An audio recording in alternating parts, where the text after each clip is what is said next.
السلام علیکم ورحمۃ اللہ وبرکاتہ۔ ایم بابتر اسلامک اسٹوڈیو سے حاضر ہیں اور انتہائی ضروری، انتہائی توجہ طلب آج ہم آپ کو بتائیں گے کہ وہ کون سی ایسی دو چیزیں ہیں جو مری ہوئی آپ کھا سکتے ہیں۔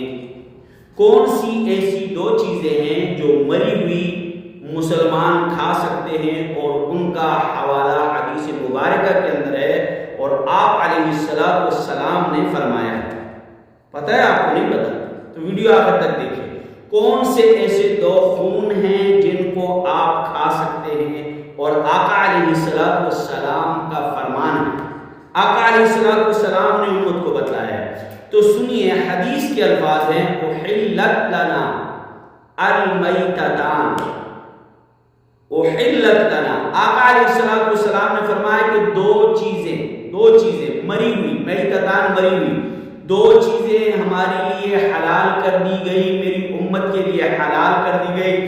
میری امت یہ دو مری ہوئی چیزیں کھا سکتی ہے۔ تو سنیے، فرمایا السمک، پہلی چیز مچھلی ہے۔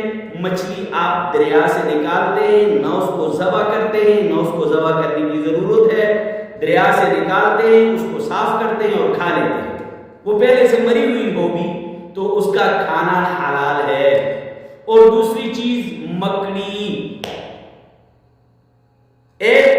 کچھ لوگ بالفاظ دیگر سے ٹڈی کہتے ہیں۔ مکڑی اور ٹڈی دل جو فصلوں کے اوپر حملہ کرتی ہے، اس کا بھی کھانا، کیونکہ اس کو بھی ذبح نہیں کیا جا سکتا، اس کے اوپر بھی کلمہ نہیں پڑھا جاتا، بس جس طرح مچھلی مری ہوئی ہو اسے کھایا جاتا ہے، اسی طرح یہ مکڑی جو ہے اسے بھی کھایا جاتا ہے۔ اس کا کھانا بھی حلال ہے، حلال ہے، حلال ہے۔ وجہ کیا ہے؟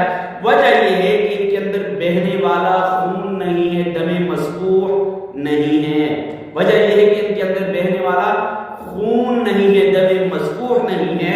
دم مسفوح جو ہوتا ہے اس کے اندر بیماریاں ہوتی ہیں، اس وجہ سے اس دم مسفوح کو کسی چیز کو ذبح کر کے نکال دیا جاتا ہے، بہا دیا جاتا ہے۔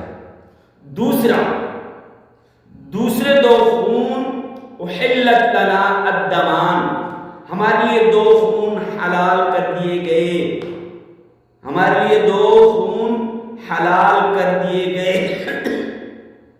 ان میں سے کبد، جگر، وطحال اور تلی، جانور کا جگر اور تلی، یہ دونوں جو ہے نا یہ خون کے لوتھڑے ہوتے ہیں، لیکن یہ دونوں حلال کر دیے گئے ہیں۔ تو گویا کہ دو چیزیں جو مری ہوئی ہو ان کو آپ استعمال کر سکتے ہیں، ایک مکڑی اور ایک مچھلی، اور دو خون ان کو آپ استعمال کر سکتے ہیں، وہ حلال ہیں، وہ جگر اور تلی۔ آج کی اگر یہ ویڈیو آپ کو معلوماتی لگے، آپ کو اچھی لگے، تو ہمارے YouTube چینل کو سبسکرائب کیجئے، گھنٹی والے بٹن کو ضرور دبائیے۔